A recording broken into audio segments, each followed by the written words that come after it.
This is the Parkside 20-volt cordless caulking gun. It promises effortless application and consistent results, but does it actually deliver? Let's find out. The model we're testing today is the PKPA 20Li A2. It features a feed speed of 0 to 90 mm per second and a compressive force of 5000 newtons. There's no battery or charger included, but it does come with a 3-year warranty.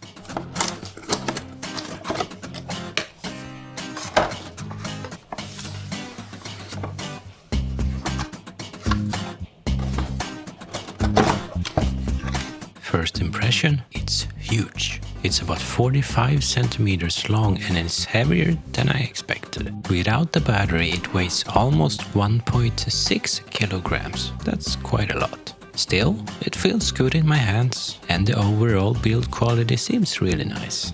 So, let's go over some of the features. Up front, we have the tube holder. It accepts standard 300 milliliter tubes, which should cover most common sealants and adhesives. The plastic tube holder can also be unscrewed and removed if needed. The push rod appears to be steel, while the pressure plate at the front is plastic. This is the part that pushes against the tube to dispense the material. Moving on, we have the trigger, which controls the flow of the material.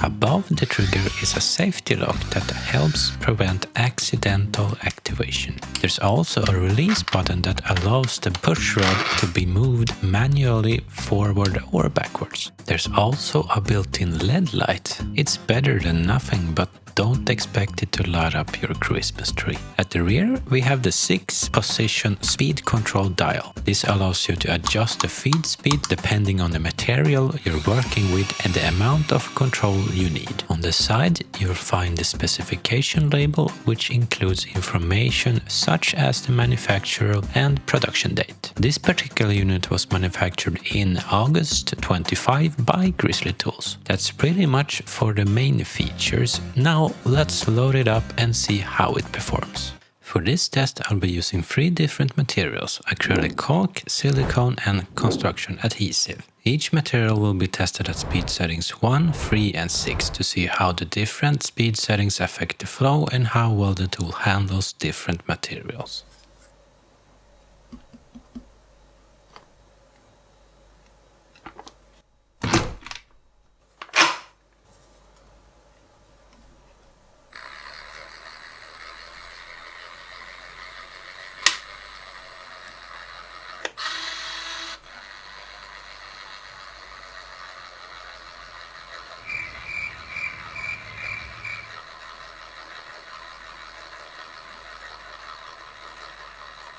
Emotional damage! I was a bit worried that the tube might burst from the pressure, which is why I restarted the process so many times.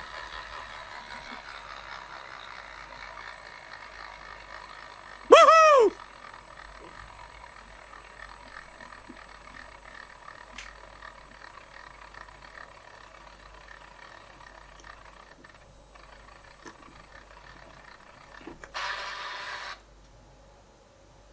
Still going.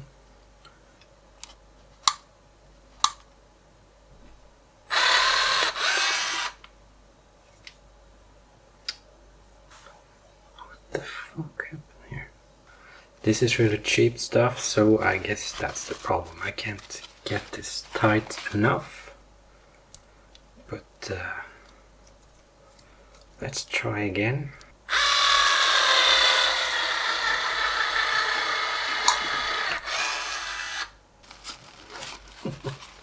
That's way quicker.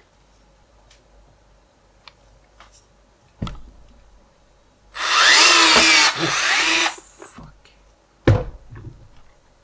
This is not going well, guys. The level 6 pressure is too much.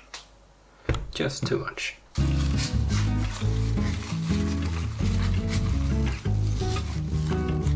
Okay, so level 6 is just too much, so let's try 5. On level 5.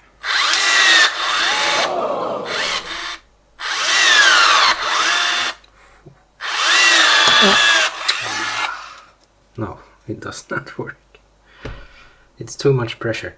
Then we know that just from 1 to 3 is okay. From 4 to 6, no. At least on this cheap shit. I guess yeah, we have to have some quality stuff. You live and you learn, right? I'm not sure if these bottles are rated for some type of pressure. If somebody knows, please tell me in the comments. Thank you. Let's try the silicone next. Also cheap shit. But that's what I have. Or maybe it's these nozzles that suck. I don't know. Maybe the threads are just too wide. Should be tighter to get better grip on the bottle. I'm not an expert on this, but I want to learn, so tell me in the comments if you know, because I don't know what I'm doing. Like always. But hey, this is fun. One again.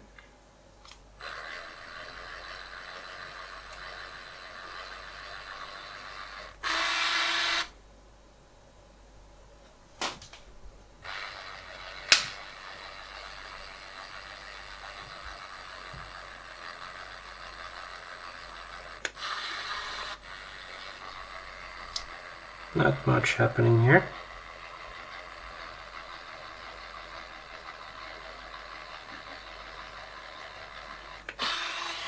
I'm afraid it's going to explode.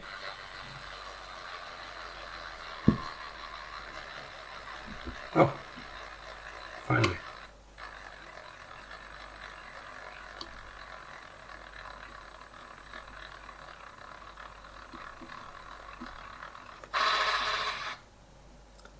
Just keeps coming. That sucks. I hate that. It should stop. Okay, let's try it on 3. Oh no, 2.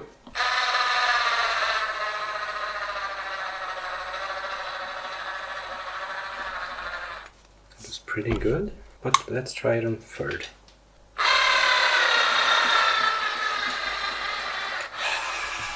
Too much. First.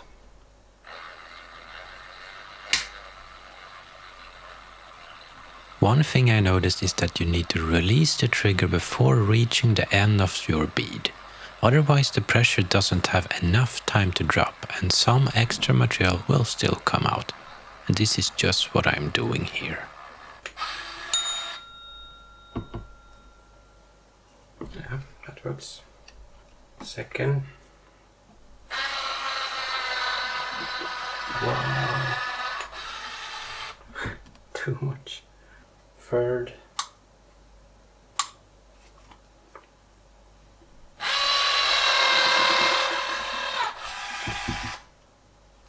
Okay, now we know how it works, in what speed, and I would say the only speed that you can use is the first one. The other 5 speeds are just too powerful. This is one powerful motherfucker. And this smells and it's going to my balcony. Goodbye. After all the flow tests, let's do a quick real-world test. I'll be applying a bead above a baseboard using speed settings 1 and 2 to see how easy the tool is to control during actual use.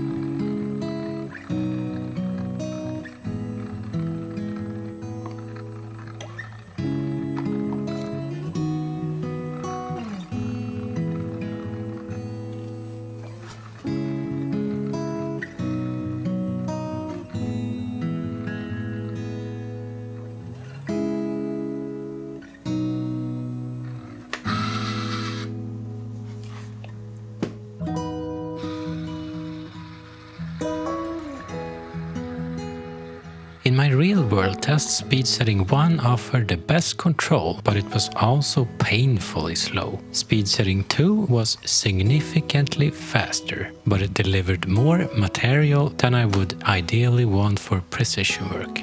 With enough practice, it could probably be managed, but it definitely has a learning curve. So, what do I think about the PKPA 20Li A2?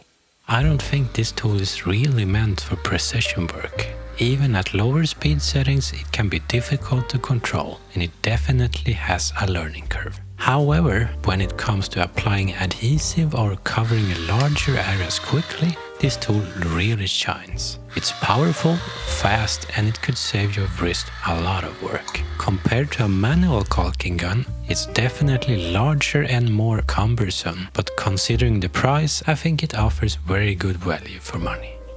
Would I completely replace a manual caulking gun with this one? Probably not. I would most likely use the electric gun for long runs and larger jobs, and keep a manual gun for the more demanding work. If there's any test that you would like me to try with this cordless caulking gun, just leave a comment below and let's see what I can do.